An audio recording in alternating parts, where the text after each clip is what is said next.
Okay, let's dive straight in. There's a specific situation unfolding right now off the coast of Gaza. It involves a boat, doesn't it? The Madeleine. Exactly. Mhm. Operated by the Freedom Flotilla Coalition.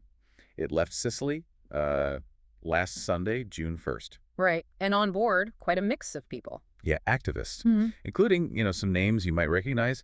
Environmental campaigner Greta Thunberg Mm-hmm.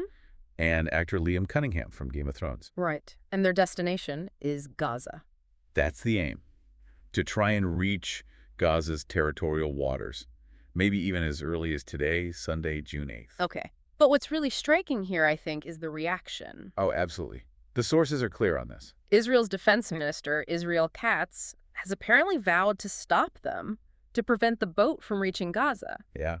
It sets up a very direct confrontation, doesn't it? It really does. Yeah. And that's what our sources let us kind of unpack here. Exactly. So our mission for you listening is to take this source material we have and really dig into the details of this specific incident. But also the bigger picture, right? Yes. The much broader, very complex situation around aid, how it's supposedly getting into Gaza, how it's distributed within Gaza, strictly based on what these sources are telling us. Okay, so starting with Israel's position then. Yes. The sources highlight Defense Minister Katz's very explicit statement Which is? that they will not allow anyone to break the naval blockade of Gaza. Full stop.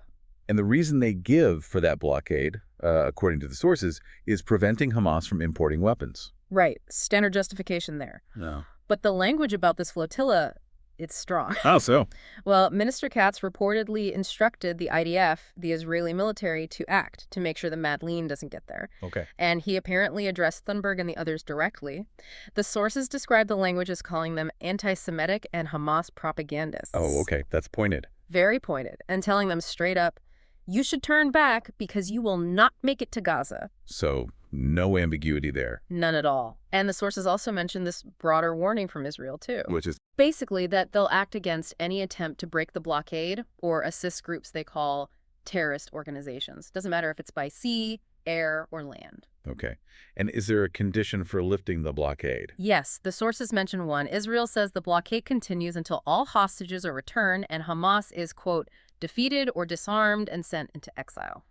So a very high bar set there, a very firm stance from Israel. Definitely. Okay, let's slip to the other side. The activists. Who else is actually on the Madeleine besides Thunberg and Cunningham? The sources say 12 activists in total. 12. Okay. Yeah, and one name mentioned specifically is Rima Hassan. She's a French member of the European Parliament of Palestinian descent. Right. And the group running the boat, the Freedom Flotilla Coalition. They describe themselves, according to the material, as a grassroots movement. Their stated goal is ending Israel's blockade of Gaza. And they made a claim, didn't they, around Sunday? They did. They accused Israel of jamming their communications as they got closer. How close? About 160 nautical miles from Gaza, the sources say. Okay. And they put out a call to action, too. Yeah, on social media, apparently. Simple message, help us to break the siege. Trying to rally support, you know. Makes sense. Now, Rima Hassan, the MEP you mentioned, her situation seems quite specific. It does. Apparently, she's already barred from entering Israel itself. Why? Because of her opposition to Israeli policies towards Palestinians, according to the sources. I see. And she made some comments about her expectations for this trip.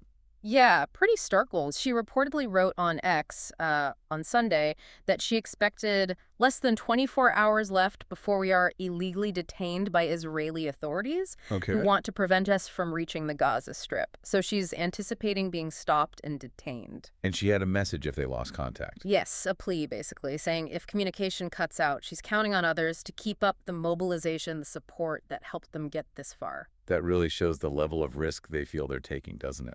Absolutely. They seem to be going into this eyes wide open about the likely Israeli response. And the sources remind us, this isn't the first time, is it? There was another attempt recently. That's right. Last month, another Freedom Flotilla vessel was apparently attacked. Attacked how? By 2 drones, according to the group. This happened off Malta in international waters. Did it cause damage? Yeah, the sources say it damaged the front section of the ship. And did Israel respond to that accusation? Because the group blamed Israel, right? They did blame Israel, but the sources note that Israel hasn't commented on that specific incident. So you've got this current standoff with the Madeleine, but there's this backdrop, this history of similar attempts and, well, alleged attacks. Exactly. It sets the context for the current tension. Right. And all this drama playing out at sea, it's happening while there's this huge critical issue on land, the aid situation inside Gaza. Yes. And the sources, well, they paint a really challenging picture there. It's complex. How so? What's the overview? Well, it notes that after a 3-month total blockade, Right. Israel did start allowing some basic aid in last month. Just some. But is it enough? What are aid workers saying? Not nearly enough, apparently. Humanitarian workers are still warning of famine, according to the sources. Wow. Yeah. Unless, they say, the blockade and the war end. Both need to stop. Okay, so that brings us to the challenges of actually getting aid in. The sources give an example, don't they, from Save the Children? Yes, a really powerful one from their CEO, John Sarepto. What did she say? She stated on Sunday, apparently, that Save the Children hasn't been able to distribute any aid into Gaza since March 2nd. Since March 2nd. That's months ago. Exactly. And the reason she gave, simple. No authorization from Israel. No authorization. Right. And get this specific detail she shared. They have 50 trucks, 50, sitting at the border, ready to go. 50 trucks just waiting. Haven't been able to get anything in. And this is even though, in Sarepto's words, the blockade is supposedly formally over. So the formal status doesn't match the reality on the ground for them. It seems not. That example really highlights a major bottleneck, doesn't it? Regardless of official statements. It really does. 50 trucks. And the sources also mention just the general problem of supplies dwindling inside Gaza. Right. And top of the entry problems. Then there's this other layer of controversy the sources get into. Which is? It's about how aid is being distributed within Gaza, assuming it even gets in. Okay. The material introduces this group called the Gaza Humanitarian Foundation, GHF. GHF.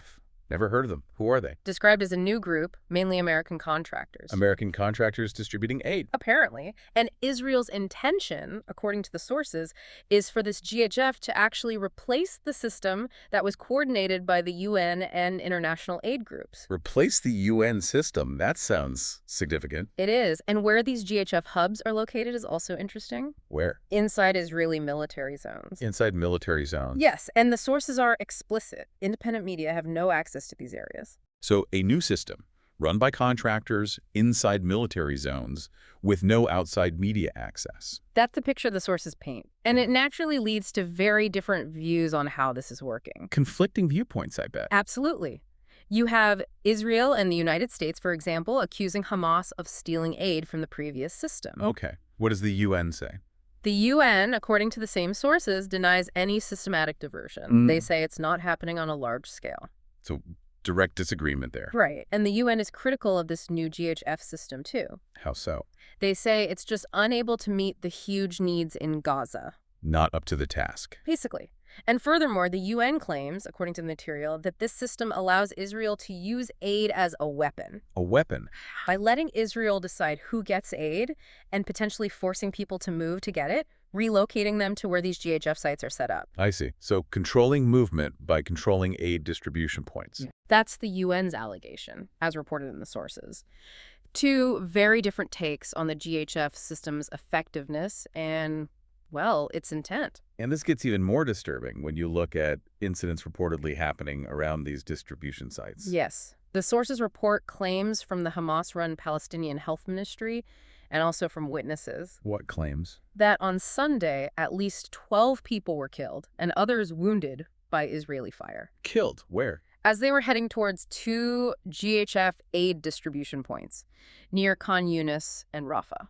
Heading towards the GHF sites. That's the claim. There's a specific witness account cited from Khan Yunis. What do they say? They said Israeli forces fired on them at a roundabout about a kilometer away from a GHF site. Okay, that's the witness and Hamas ministry account. What's the Israeli military's version? Different, as you might expect. Their account, presented in the sources, is that they fired warning shots. Warning shots? What? At people who were advancing towards their forces and ignored warnings to turn back. They also add this happened in southern Gaza in what they consider an active combat zone at night. An active combat zone? Yeah. Okay. And what about the GHF itself? Did they comment? Yes. Their spokesperson's statement, again, reported in the sources, adds another angle. Which is? They said there was no violence in or around its distribution sites on that Sunday. No violence at all. That contradicts the other accounts. Directly. They also mentioned they'd actually closed the sites temporarily last week for safety talks with the Israeli military Ah, okay. and had warned people to stick to designated access routes. So we have three different versions of what happened near those aid sites just on Sunday. Exactly. And on top of that specific incident, there's the broader claim from the Hamas-run Gaza Health Ministry, also cited in the sources, Which is that dozens have been killed over time trying to reach these GHF distribution sites. dozens. This whole cluster of conflicting reports, it really highlights how hard it is to verify anything, doesn't it? Absolutely. And it underscores the danger that multiple sources describe near these aid points, even under this new system. That discrepancy is huge. Yeah. Now, going back to the established aid groups like Save the Children, their CEO, Janti Saripto, she had a view on this GHF method too, right? She did, a critical one. She called it, quote, a militarization of aid. Militarization of aid. Why? What's her reasoning? It's laid out pretty clearly in the sources. She argues that putting armed men near an aid distribution point Right. and then asking a desperate, starving population to walk miles to get there, it just creates massive crowd control problems. And increases risk. Hugely increases the risk of harm for people who are already incredibly vulnerable. That's her perspective. And did she compare it to the previous system?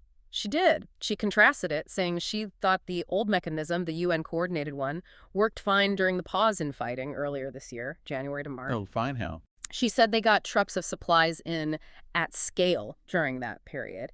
So she's highlighting, based on her experience, a difference between getting large volumes in consistently versus this new system she sees as dangerous and maybe insufficient. Okay, so you've got the Madeleine incident at sea, this direct challenge to the blockade, Right. happening alongside these deep, ongoing problems and controversies about getting aid to the border, let alone distributing it inside Gaza safely and effectively under this new GHF system. Yeah, with all these conflicting accounts about safety and effectiveness swirling around. And just briefly, for context on the wider conflict this is all part of, the sources mention the diplomatic talks. Stalled, basically.